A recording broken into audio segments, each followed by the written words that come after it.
Welcome all of you to the Symposium on Healthy Aging at the University of Chicago and NORC at the University of Chicago. We're so happy to have you here. And I just was told by one of our organizers that we have about 200 people on Zoom, which is really nice. So I feel personally that those of us who are here in person are especially fortunate. And I really appreciate the fact that all of you are here in person. The Symposium on Healthy Aging was the brainchild of our sponsor, our donor, Maurine Kornfeld, who you will meet in a minute, but we are so... You'll hear a lot more about Maurine, but she epitomizes healthy aging. And she wanted a symposium that would bring to the community best practices for healthy aging. And with that in mind, she made a gift to the Social Science Division at the University of Chicago. They asked me if I would take this on. I talked to my colleagues at NORC who agreed to do it with me, and here we are. We're very excited because we've tried a lot of things that haven't been done in things like this. One of which I'm going to make a little pitch for is our assessments, which are being done in the next room. If you would like to do any of these, we've prepared materials so that you can try out some of the social science measures of healthy aging with a special focus on the social, because we're social scientists, so we're really interested in that, but also some functional and physiological measures. And then you can see where you fall on your scores on these compared to the population in the US as a whole of people about your age. And then we try and tell you in the materials, and anybody here is happy to talk to you, what it means, why we want to know, and what it means. So that's next door. If you want somebody to walk you through any of these, the physical measures we already do, but the social measures, we're happy to do that too. So, and let us know how it goes and what we can do to do it better, because this is our first time with this. We do it all the time on our survey subjects. So let me also tell you a little bit about the survey you'll be hearing about, because this is the people working here on the conference doing the assessments all work on the National Social Life Health and Aging Project, which is a nationally representative sample of adults in the US, originally 57 to 85, and most recently 50 to 95.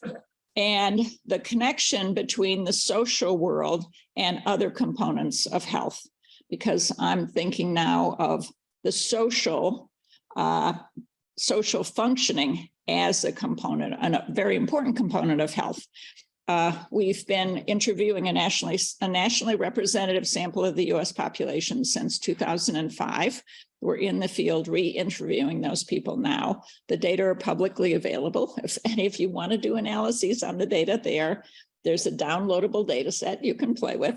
But you'll be hearing a lot. And a lot of the ideas, the measures come from NSHAP, as we call it. So now you'll know a little bit about NSHAP. If you want to know more, we're happy to tell you, or we have a website, of course. We have a bunch of websites.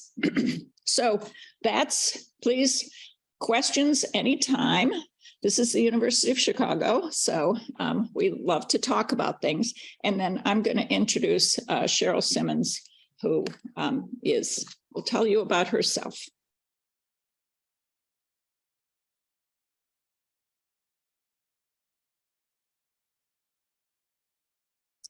Good morning.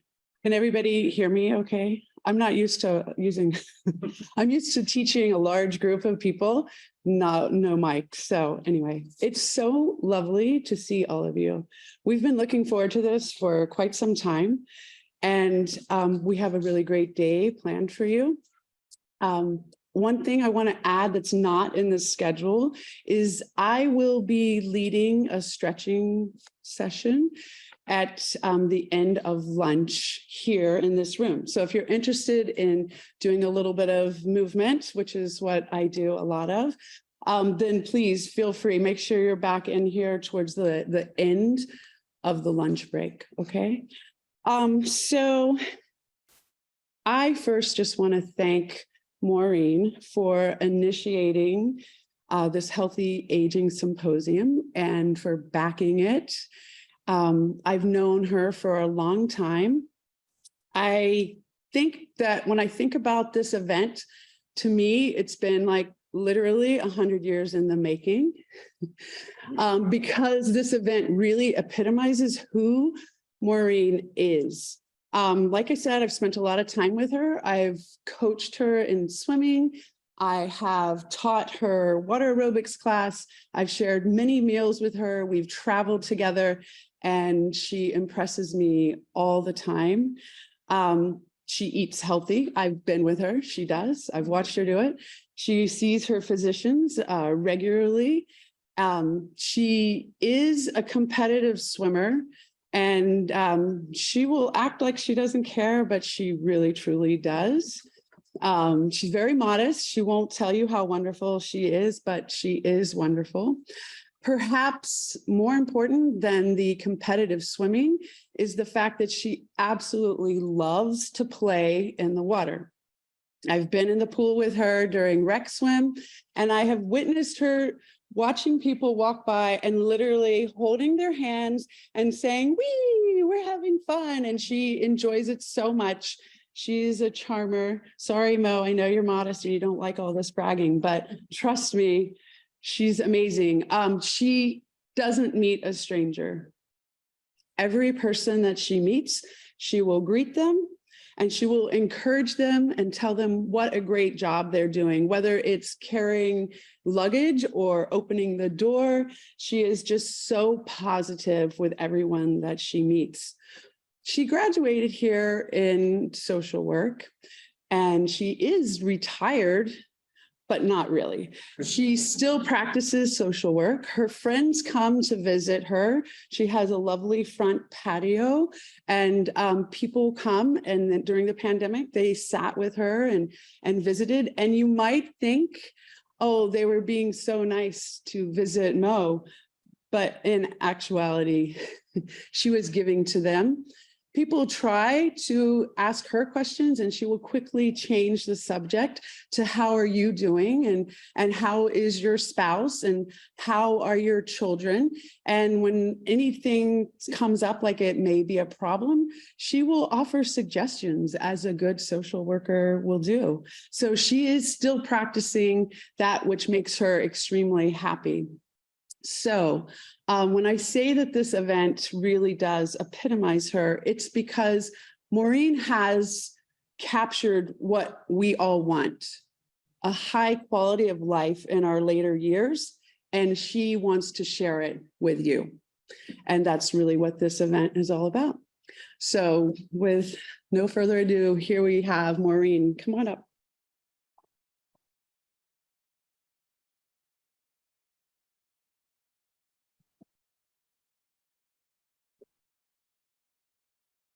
Wow. Sorry, Mo. I know you don't like all that. Thank goodness I couldn't hear most.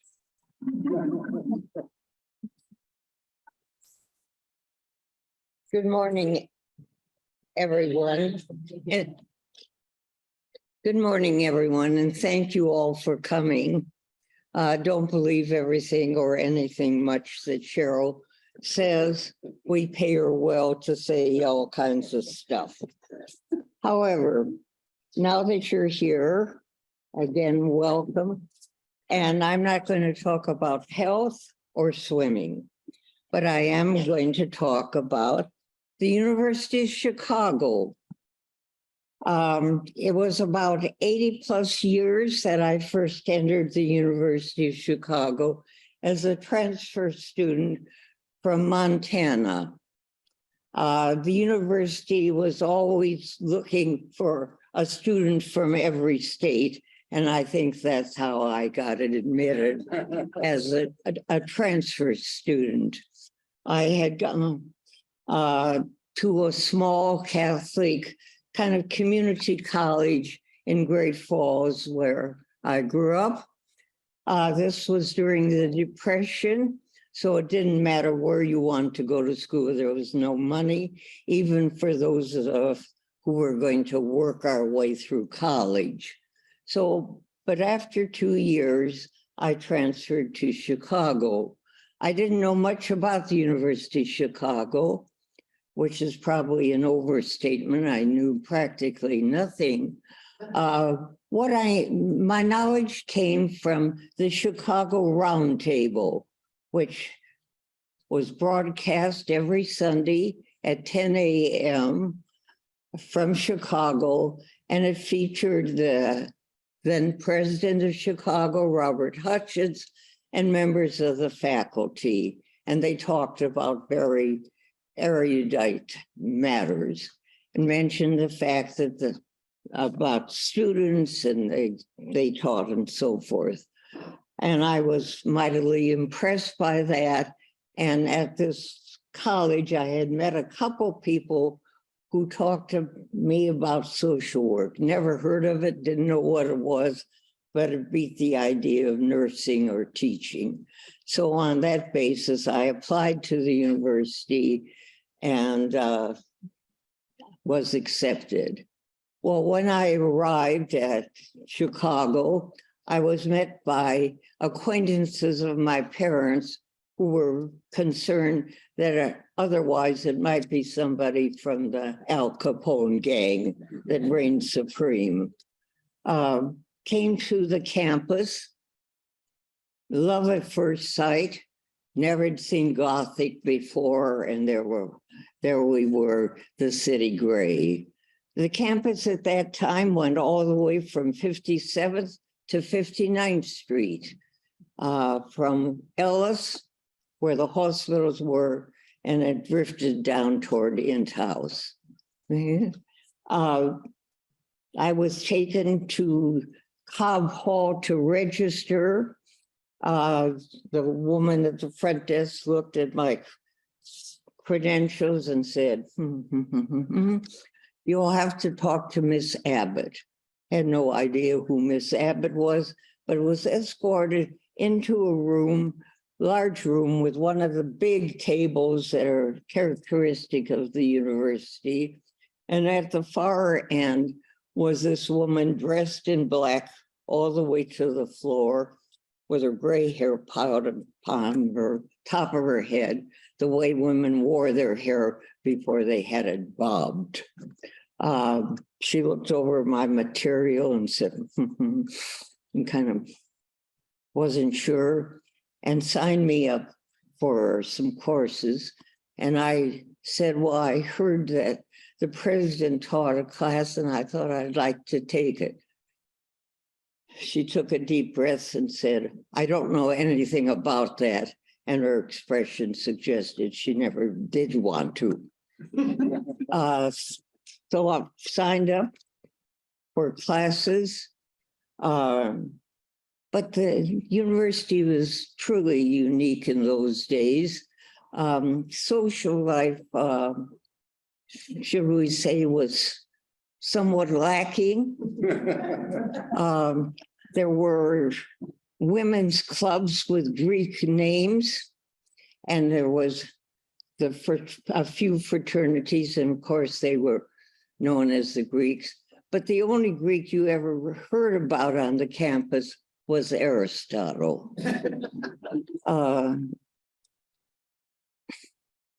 Well, and the university was at a time when I entered, not dissimilar to what we're experiencing now. We were a divided country. There were the American First group. The university itself was divided. The president was an isolationist, and we were on the cusp of World War II.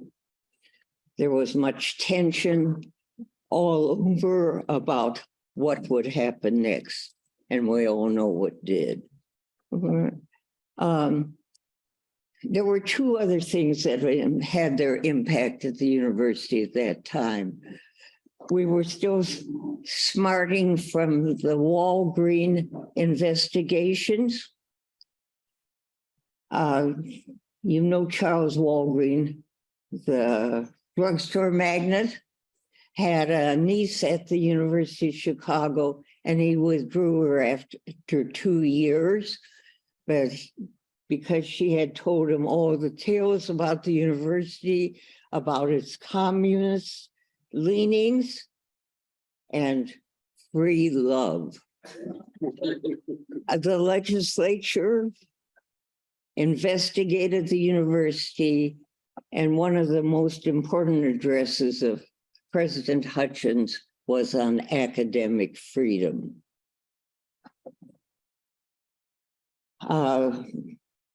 The second impact was the withdrawal, the banishment almost, of football.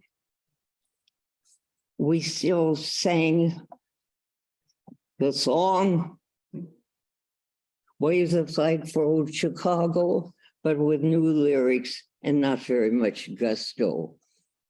When President Hutchins was asked about the value of exercise, his comments were, whenever he felt the need to exercise, he would lie down till it passed away.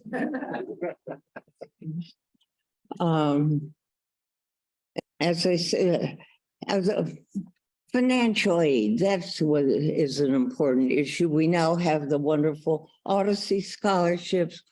When I applied for financial aid, I was told there was an Illinois scholarship available for those students whose father fought in World War I. Mine didn't. However, jobs were available, their placement office, and I quickly found work so I could work my way through the university, which I managed to do. Back to social life, as I say, it was practically non-existent. However, when President Hutchins was asked about this and students complained, he reminded us that the university was neither a kindergarten nor a country club, but a community of scholars. And so we're here today to thank Dean Linda Waite for getting us a community of scholars to talk about healthy aging. Thank you, Dean.